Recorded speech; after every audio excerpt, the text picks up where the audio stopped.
आज हम जो स्टडी करेंगे वो करेंगे कि टेस्ट को यानी हम किसी भी टेस्ट को इफ़ेक्टिव कैसे बना सकते हैं, है ना।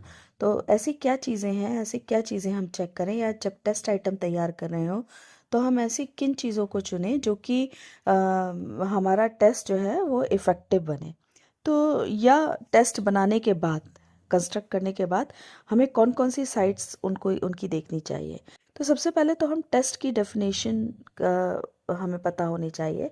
एक वीडियो में मैंने असेसमेंट, मेजरमेंट और टेस्ट और इवैल्यूएशन में क्या डिफरेंस है उसमें डिस्क्राइब किया है, उसको देख लीजिएगा। बहरहाल टेस्ट जो है वो एक टूल है जो कि मेज़र करता है किसी का की भी नॉलेज को, उस पर्टिकुलर नॉलेज को जिसको चेक करने के लिए हमने बनाया है ना। या हम ये कहें कि test is a tool who measures the knowledge of someone, या test is a tool who assess the knowledge of someone. यानी जिस ऑब्जेक्टिव्स को चेक करने के लिए हमने जो आइटम कंस्ट्रक्ट किए हैं तो उसको टेस्ट कहते हैं। और ये टूल है जो हमें असेस करता है, हाँ, मेज़र करता है उस व्यक्ति की नॉलेज को जिसके ऊपर इसका ऑपरेट किया जा रहा है। अब इसका ऑब्जेक्टिव क्या है? तो इसके ऑब्जेक्टिव्स, मुख्यतः जो इसके ऑब्जेक्टिव्स हैं, एक तो इसका ऑब्जेक्टिव है कि हम इसके आधार पर रेमेडियल दे सकते हैं, है ना, करके रेमेडियल दे सकते हैं। यानी अगर हमें ये पता चल जाए कि मार्क्स कम है बच्चे के टेस्ट देने के आधार पर, तो कहीं ना कहीं कुछ परेशानी आ रही है। क्या परेशानी आ रही है, उसको डायग्नोज करके हम उसके रेमेडियल, यानी कहाँ वो गलत है ना। पढ़ाया तो हमने पूरा, पर कहाँ उसने कोई आंसर गलत किए, यानी वहाँ रेमेडियल देने की ज़रूरत पड़ रही है। देन इसके बाद अगला जो हमारा है कि हम सुटेबल टीचिंग मेथड यूज़ कर सकते हैं, है ना। अगर मान लीजिए रेमेडियल देने के लिए जिस मेथड से हमने पढ़ाया था टेस्ट लेने से पहले, तो उस बच्चे को समझ में नहीं आया, तो अब हमें मेथड चेंज करना पड़ेगा। हो सकता है टीचिंग मेथड चेंज करने के बाद बच्चे को समझ में आ जाए या स्टूडेंट को समझ में आ जाए, और अगली बार जब हम टेस्ट उसको दें तो वो उन क्वेश्चंस के आंसर्स को सही लिखे जो कि उसने पिछले टेस्ट में नहीं लिखे थे। तीसरा हमारा जो उद्देश्य होता है वो होता है to know the the progress of learning.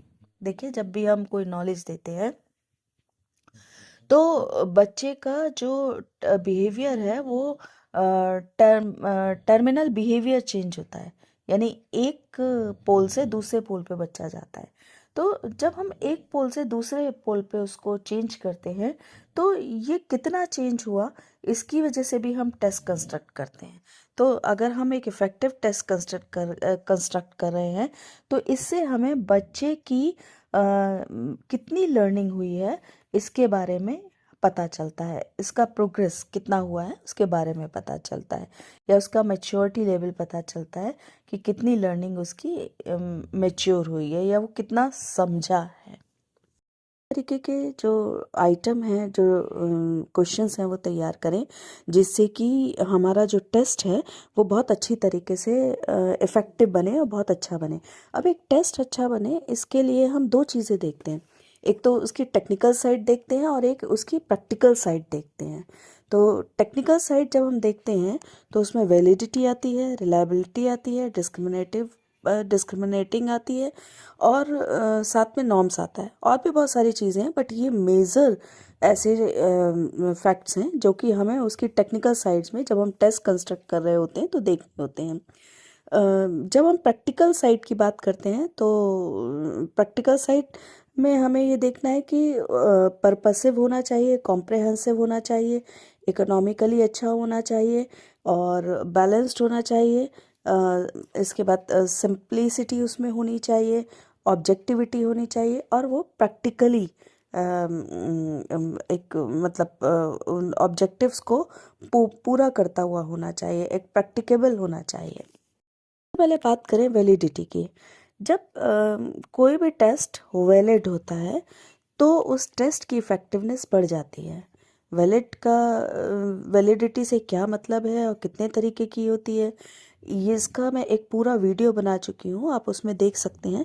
बहरहाल वैलिडिटी का मतलब ये होता है कि हमने जिस कैरेक्टरिस्टिक्स को मेज़र करने के लिए वो टेस्ट बनाया है, तो वो केवल उसी कैरेक्टरिस्टिक्स को इम्पोर्टेंस दे, उसी कैरेक्टरिस्टिक्स को प्रमुखता से चेक करे, है ना, मापे। जैसे हमने मान लीजिए कि अचीवमेंट के लिए टेस्ट बनाया है, तो ऐसा ना हो कि वो अचीवमेंट की बजाय इंटेलिजेंस को ज़्यादा मेज़र करे। अचीवमेंट को तो करे लेकिन इंटेलिजेंस को ज़्यादा मेज़र करे। अगर वो इंटेलिजेंस को ज़्यादा मेज़र कर रहा है वो टेस्ट, तो वो फिर अचीवमेंट के लिए वैलिड नहीं है, तो उसकी वैलिडिटी नहीं है अचीवमेंट के लिए। तो और अगर वो अचीवमेंट को इंटेलिजेंस से ज़्यादा मेज़र कर रहा है, तो वो अचीवमेंट टेस्ट के लिए वैलिड है। रिलायबिलिटी पर भी मैं वीडियो बना चुकी हूँ, कैसे मेज़र करते हैं, कितने तरीके का होता है, उसके लिए भी आप रिलायबिलिटी फुल डिटेल में आप उस वीडियो को देख सकते हो। रिलायबिलिटी का मतलब होता है कंसिस्टेंसी ऑफ स्कोर, यानी जहाँ स्कोर्स में कंसिस्टेंसी हो। ऐसा ना हो कि एक बार जब उस टेस्ट को लिया जा रहा है तो 100 में 50 नंबर आ रहे हैं, और अगली बार जब उस टेस्ट को अप्लाई किया जा रहा है तो 100 में 90 नंबर आ रहे हैं। तो ये डिफरेंस बहुत ज़्यादा हो जाता है। एक बार अगर टेस्ट दिया गया और चेक हुआ तो 100 में 50 आए तो ठीक है, नेक्स्ट टाइम जब चेक हुआ तो 55 आ गए, 60 आ गए, बट अगर 90 आते हैं तो 50 और 90 के बीच में मेजर डिफरेंस है। तो कोशिश ये होनी चाहिए कि अगर कोई टेस्ट रिलायबल है, विश्वसनीय है, तो वो तभी विश्वसनीय कहलाएगा जब उसमें कंसिस्टेंसी होगी। डिस्क्रिमिनेटिंग का मतलब ये है कि टेस्ट जो है वो डिस्क्रिमिनेट करता हो, यानी वो ये पहचान करता हो कि कौन सा बच्चा अच्छा है पढ़ाई में, या उस संबंधित सब्जेक्ट्स में, या उस संबंधित ऑब्जेक्टिव्स को फुलफिल करता है, कौन सा बच्चा मीडियम लेवल पे करता है और कौन सा बच्चा लोअर लेवल पर उन ऑब्जेक्टिव्स को फुलफिल करता है। एक बात और है, डिस्क्रिमिनेटिव पावर का मतलब ये होता है, या डिस्क्रिमिनेटिंग का मतलब ये होता है कि आइटम बिना बच्चों को बताए हुए, वो क्वेश्चंस उसमें ऐसे हो जिसमें बच्चों को ये आभास ना हो कि हम उनको डिस्क्रिमिनेट कर रहे हैं कि कौन सा बच्चा अच्छा है पढ़ाई में, कौन सा बच्चा मीडियम स्तर का है। यानी बच्चों को बिना बताए टीचर ये जान ले, शिक्षक ये जान ले कि उस पर कि उसे किन बच्चों पर अभी और मेहनत करनी है, अभी उनको और अच्छे से समझाना है, किन बच्चों को थोड़ा समझ में आया है और किन बच्चों को बहुत अच्छी तरह से समझ में आया है। नॉर्म्स का मतलब ये है कि स्टैंडर्डाइज करना, यानी देखो raw score has no lips, है ना। अगर हम ये कहते हैं किसी के 10 में 8 आए हैं, या किसी ने किस सब्जेक्ट्स में 8 नंबर गेन किए हैं, तो ये रॉ स्कोर है। जब तक कि हम इसका रेफरेंस पॉइंट ना देखें कि इसकी तुलना स्टैंडर्डाइज किससे किया गया है, किसको आधार बना के किया गया है, तो उसको स्टैंडर्डाइज बनाने के लिए हम जो कुछ करते हैं वो हमारे नॉर्म्स कहलाते हैं। नॉर्म्स पर भी मैंने वीडियो बनाई है, उसमें देख लीजिएगा डिटेलिंग इसकी। तो एक टेस्ट जो है वो टेक्निकल रूप से तभी इफेक्टिव हो सकता है जब हम उसकी वैलिडिटी को देखें, रिलायबिलिटी को चेक कर लें, डिस्क्रिमिनेटिंग पावर को चेक कर लें, और साथ में उसके नॉर्म्स को देख लें। अब इसकी प्रैक्टिकल साइड आती है। प्रैक्टिकल साइड में सबसे पहले, यानी अब देखो, टेक्निकल साइड तो है कि एक तरीके से हम टेस्ट को अंदर से देख रहे हैं, उसके आइटम्स को किस तरीके से के हैं। प्रैक्टिकल साइड में क्या है कि हम दूर से देख रहे हैं उसको ऑपरेट करते हुए या कैसे भी करते हुए, तो उसको बाहरी स्तर पे जो हम देख रहे हैं। तो प्रैक्टिकल साइड में सबसे पहले पर्पसिव, यानी हमने जो ऑब्जेक्टिव बनाया है उन ऑब्जेक्टिव्स को पूरा करता हुआ होना चाहिए वो टेस्ट, क्योंकि जब तक हमारा ऑब्जेक्टिव पूरा नहीं होगा तब तक उस टेस्ट को बनाने का फ़ायदा क्या। अगर हमने ये बनाया है कि आज के दिन जो हमने पढ़ाया उसमें हम कितने सफल रहे, तो वो टेस्ट हम ऐसा बनाएं कि हमारे इस पर्पस को पूरा करता हो। अगर हम ये बना रहे हैं कि पिछले पूरी यूनिट हमारी ख़त्म किस तरीके से हुई है, हमारी पूरी यूनिट में मतलब बच्चों को पूरी यूनिट में समझ में आया या नहीं आया, नहीं आया तो उस हमारा जो टेस्ट है वो उस तरीके से होना चाहिए। इसके बाद कॉम्प्रिहेंसिवनेस। कॉम्प्रिहेंसिवनेस मतलब उसमें व्यापकता होनी चाहिए, यानी सिलेबस या हमारा जो ऑब्जेक्टिव्स हैं या हमारा जो कंटेंट है उसका कोई पार्ट छूटना नहीं चाहिए। जैसे मैथ्स की मैं बात करूं तो अगर मेरा टेस्ट तभी कॉम्प्रिहेंसिव कहलाएगा जब मैं अब उसका अर्थमेटिक पार्ट भी देख लूं, मैं उसका आई मीन बीजगणित वाला अलजेब्रा वाला पार्ट भी देख लूं, मैं उसका रेखा गणित वाला पार्ट, ज्योमेट्री वाला भी पार्ट देख लूँ, या अगर मैं हिंदी से संबंधित कोई पार्ट बना रही हूँ तो मैं उसका गद्यांश है, काव्यांश है और ग्रामर है, उसके हर पोर्शन पर मैं जाऊं और उसमें मैं टेस्ट कंस्ट्रक्ट करूं या क्वेश्चन कंस्ट्रक्ट करूं, तो तब मेरा जो टेस्ट है वो व्यापक कहलाएगा या कॉम्प्रिहेंसिवनेस उसमें आएगी।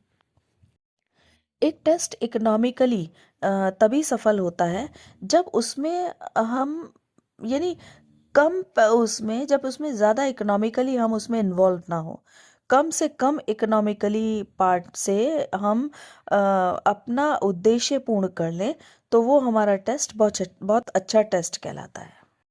बैलेंस्ड हो हमारा टेस्ट, अगला पॉइंट है। तो बैलेंस्ड हमारा कैसे होगा? बैलेंस्ड का मतलब ये है कि ऐसा ना हो कि उसकी डिफ़िकल्टी वैल्यू इतनी बड़ी हुई हो कि लोअर आईक्यू वाला बच्चा कर ही ना पाए, केवल हायर आईक्यू वाला बच्चा ही करे, या जिसने बहुत अच्छे से समझा है वही केवल करे। हमारा उद्देश्य ये होना चाहिए जब हम एक अच्छा इफेक्टिव टेस्ट बना रहे हों कि जिसको जो कुछ भी समझ में आया है वो उस टेस्ट के आधार पे जान लिया जाए।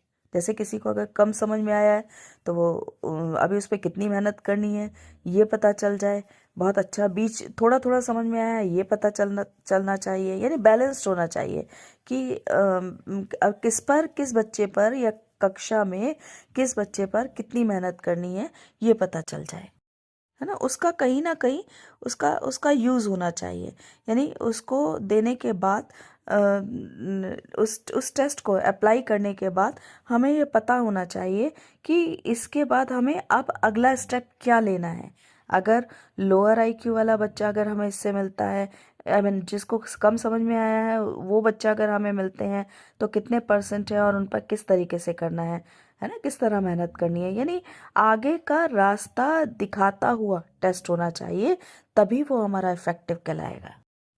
एक टेस्ट बहुत अच्छा तभी कहलाता है जब उसमें ऑब्जेक्टिविटी होती है। ऑब्जेक्टिविटी का मतलब यह है कि उसमें पर्सनल लाइकनेस और डिसलाइकनेस नहीं होता, है ना। या तो यस है या नो है। टीचर अगर उसे चेक कर रहा है तो उसका अपना लाइकनेस और डिसलाइकनेस उसमें इन्वॉल्व ना हो, या बहुत सारे जो इंटरवेनिंग एलिमेंट्स हैं उनका बहुत ज़्यादा प्रभाव ना पड़े।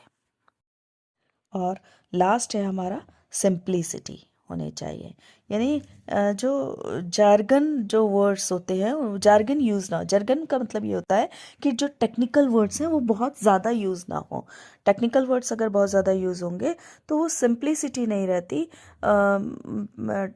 ऑपरेट करने में भी बहुत परेशानी होती है, एडमिनिस्ट्रेशन उसका अच्छी तरीके से नहीं हो पाता। हर स्तर का बच्चा उस टेस्ट को सॉल्व करने से पहले नहीं समझ पाता कि क्या इसमें करना है और क्या नहीं करना है ना। तो सिंपल होना चाहिए, उसमें एडमिनिस्ट्रेशन की जो लैंग्वेज है वो बिल्कुल सिंपल होनी चाहिए, क्वेश्चन जो पूछ रहे हैं वो सिंपल लैंग्वेज में होना चाहिए, क्लियर होना चाहिए, वर्ड्स के मीनिंग बिल्कुल क्लियर होने चाहिए, उसमें jargon का यूज़ नहीं होना चाहिए। यदि वीडियो पसंद आया हो तो चैनल को लाइक कीजिए, कमेंट कीजिए और शेयर करिए। Thank you.